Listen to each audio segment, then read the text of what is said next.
Da zimo živali preživijo, imajo vrsto prilagoditev. Ene se ocelijo, te pač tudi, ko tu ostanejo, so nekako prilagojene na življenje zime. Ena od pomembnih strategij je pa, da hodijo tudi spat. In tukaj zimsko spanje lahko poteka zelo različnih oblikah. In je praviloma tako naravnane, da živali raven zimo preživijo. Zdaj v različnih oblikah pomeni pač, da preden stopijo v zimovanje, se pravi hibernacijo, maščobo naberajo. Ene recimo že, ko se temperature znižajo, pač enostavno morajo trpati recimo kakšne dvoživke.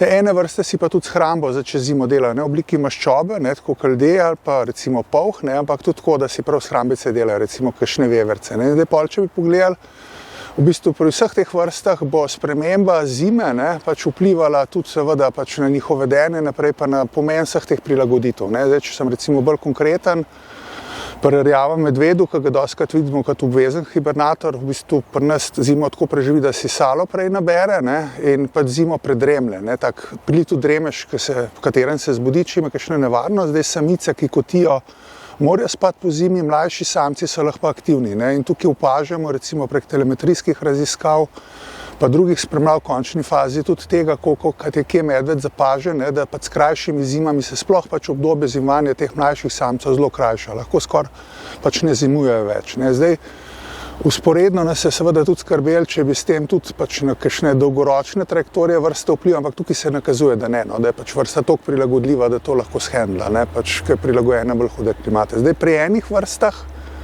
kot je recimo polh, ta pa globoko prespi zimo, je čisto trpu in ga ne moreš pač zbuditi normalno v teh zimah, pri teh pa to opažamo, da se lahko bistveno kasneje šli v spanje. In v končni fazi se tu, zdaj odvisen, kakšen bo cel kompleks dejavnikov, lahko pričakuje, da jim bo celo lažje zaradi tega. Zdaj, pri netoperjih, naprimer kot tretja skupina, ki ste omenili, pri teh seveda pač bojo in manj maščobe nabirali, kasneje hodili večina vrst, ene pa tudi celo prej, pač zimovat, večkrat prekinjali spanje.